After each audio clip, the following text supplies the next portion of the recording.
Sorry. Good evening, YouTube model railroader fans, budget model railroader fans, Maryland area model railroaders, that's all, folks. And whoever else watches this wonderful brand of nuttiness that I bring to the table, or bring to you all every so often. This happens to be the Boeville and Newtown. Man, I am having a rough time tonight. Jeez. This is the Boeville and Newtown's vlog number 10 for 2018. It happens to be July 21st, 2018. Anywho. Just hoping my tongue doesn't get twisted around my eye teeth anymore, so that way I can see what it actually is that I'm saying. Hey, there's better lighting. Sheesh. Anyway, no real update at the moment, to say the least. As you know, I was messing around with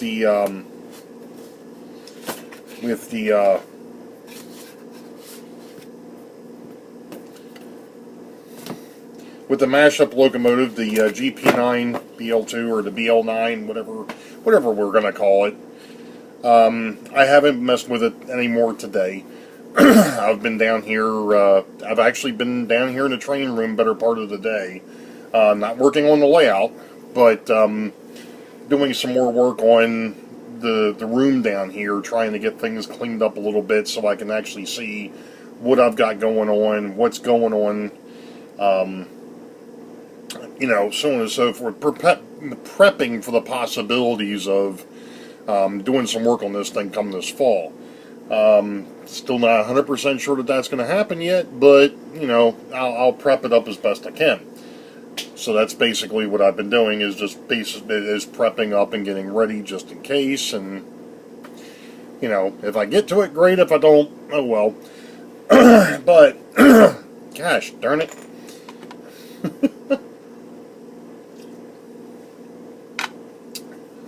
Hey,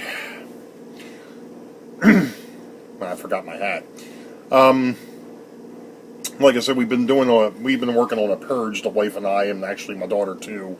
Going ahead and getting rid of some stuff that we weren't using anymore, that's just taking up space.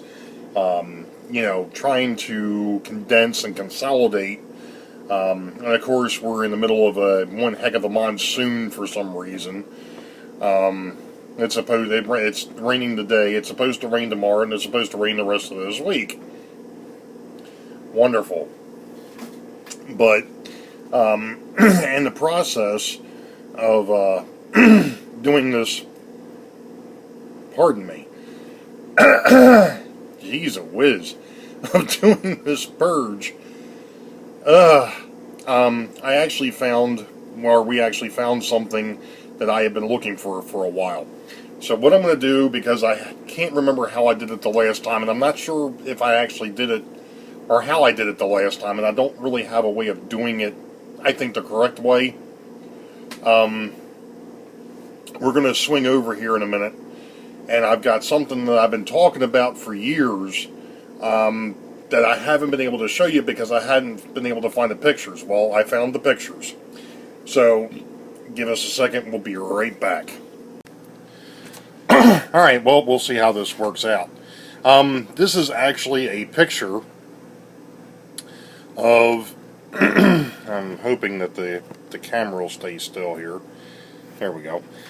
This is actually a picture of my grandparents' N-gauge layout that was given to us to use back in... I think it was in the late 80s, early 90s, when they turned it over to us. This here is about, I think it's like a 3-foot by 3-foot square. My other grandparents had one that was more like 2.5 by 4 or 5.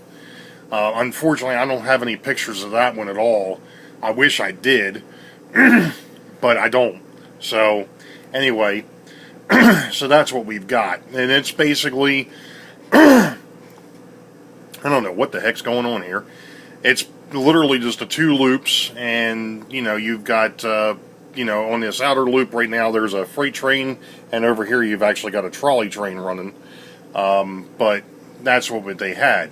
Now on to what is otherwise known as the Penn Central Hummelstown Division.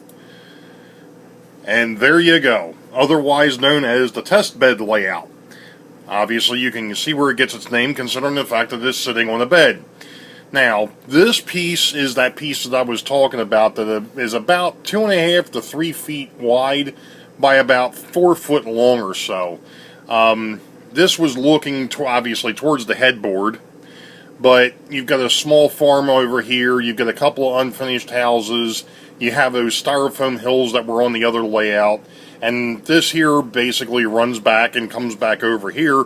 And then in the next picture, you'll see that there's the overall. So literally what we have here is the train's this loop. It was set up as a block system. There was a small yard sitting over here. So that's what I had. So you've got the power pack here. There's another power pack over here. And then the switches and the switch machine, because there is a passing siding. Well, not a passing siding, but a passing area in here. There's a station sitting there. This here's a better look at the town. Now, the town, when I originally built this thing, obviously the way it's sitting, that's how I did it. And of course, it was all the roads were masking tape. Hey, it worked. May not have been perfect, but it worked. There's actually a Pennsylvania PA1 here pulling Pennsylvania passenger cars. You can see one of the switches over in this corner where you have the pass, because I actually had it set up to where the freight train could pass the passenger train sitting on the side or sitting in front of the station, which you didn't see. Now things are starting to get a little bit different. This same layout, nothing's really changed here. The only thing that is changing is I'm putting in some more switches because I'm actually going to build a yard over here. There was only one siding, I think, in there on the last picture. There's now a switch here that'll go into next to the hill here. That'll be end up being a factory or something back in there. There is a factory already sitting here. Actually, I think it was a factory in the farm. This here, it's styrofoam, but this is the hill that hides the loop. This is a folded dog bone layout. So you had the one dog bone here, one side of the dog bone here, the other side's over here. There's another shot of it. You can actually see where the old tracks were because they had the that grit paper down that they used for grass years ago. There's a picture of the warehouse. And then I moved the side. Here's that passing area. So now the passenger train can pass the freight train if the freight train is doing switching on the siding. There's obviously the drill I was using at the time, which I think I finally ended up getting rid of because it basically broke on me. So here it is, getting a little bit ahead of myself. Here it is. I've got this wonderful hill, white hill sitting here, but there's no color on it. And here's your station. Here's a coaling, the blue coal company sitting there now. There's a factory sitting here. There's the farm back here. There's a water wheel sitting there. There's an old style church, a couple of the unfinished houses. Again, it's masking tape for the roads. Cheap, easy, and when you look at it, it doesn't look too bad. Here's another shot of the city. You got your fire department, and there's a gas station sitting here, a couple of the houses, another house, a more modern church, the school. So the school and the church are using the same parking lot here. I don't know what happened over in this area. I think it was something that was on the picture when I scanned it. Now you're starting to see where I'm starting to build the yard over here. There's our Penn Central, or our Pennsylvania Railroad passenger train. And then obviously the freight train's over here. And there's an overall shot of the Boeville, or I'm sorry, the Penn Central Hummelstown division. Now we're going to move on to, hey, look at that. He's actually got some color on the hill. So, you know, just like before, the hill hasn't changed. In fact, I think I've actually even shown the hill. But here you go. You've got your switches and so on and so forth sitting here. I pulled up that sandpaper. I didn't like, obviously, it was getting to the point where that was falling apart. I went ahead and pulled that off at this point before I put the hill down. Now everything's basically been put back together. I've actually got, and I would never recommend using this stuff because it was a pain in the butt. I actually used AMI Instant Roadbed. That stuff was ridiculous. Went ahead and you see that the church and the school are still sitting here. The fire station moved up one. Not sure what I did with the gas station at this point. Gas station must be over this way a little bit. Move the coal depot up here. Of course, there's a couple other little houses sitting over here, a couple houses sitting there. And then there's the overall shot of the Penn Central Hummelstown division. There's a farm. There's the farm sitting over there. There's the water wheel. There's the old church. There's a couple of houses sitting here, a couple of the houses, you know, sitting there. And, you know, there's your passenger train actually sitting in front of the station, and then the freight train's actually over here. It was a lot of fun to mess with. I really enjoyed playing with it because the trains had to hop. In other words, there, you know, you have a block over here. There's a block here, and then there's a block underneath the hill. So you could move things around. That's the reason why there's three switches.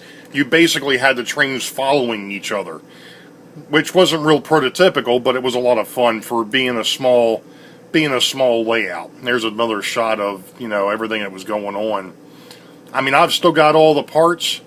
I have no intentions of putting this back together. Actually turning it over to my younger brother. He wants to mess with it at some point. I don't know when that's going to happen, and that's the end of the slideshow. So we're going to stop here, and then I'll continue to ramble. Okay, so you finally got to see pictures of the old Penn Central Hummelstown division.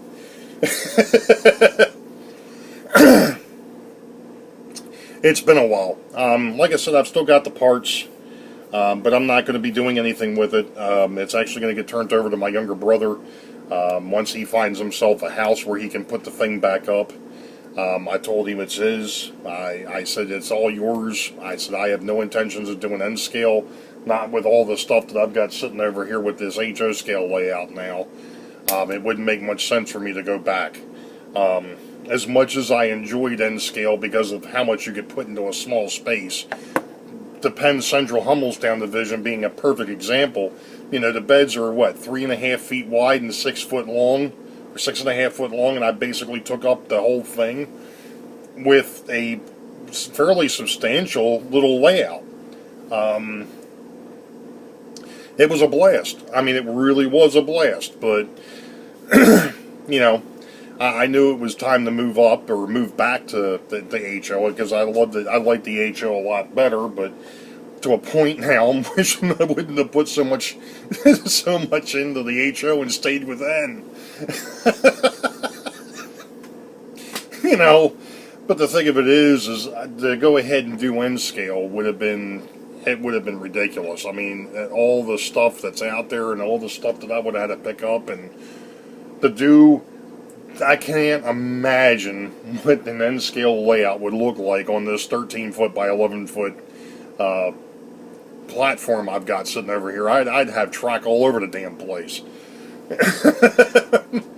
I'd have more track than Carter's got pills, but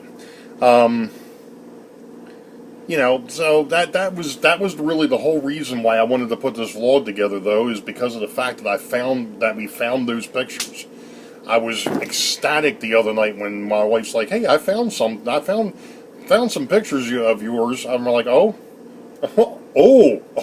I've been looking for these." I've been looking for these. Of course, they're old Polaroids nonetheless. But hey, you know, at the time, that's what I had. So, like I said, no other real updates at this point. I'm going to go ahead and eventually, maybe tomorrow night, I don't know, go ahead and start messing around with the mashup locomotive again. We'll see. Maybe I'll put something together for that and for a future vlog. Not sure. We'll see what happens. But you all know the deal. Wait for the highball. Green tracks ahead. We'll catch y'all next time. Be safe. God bless. See ya.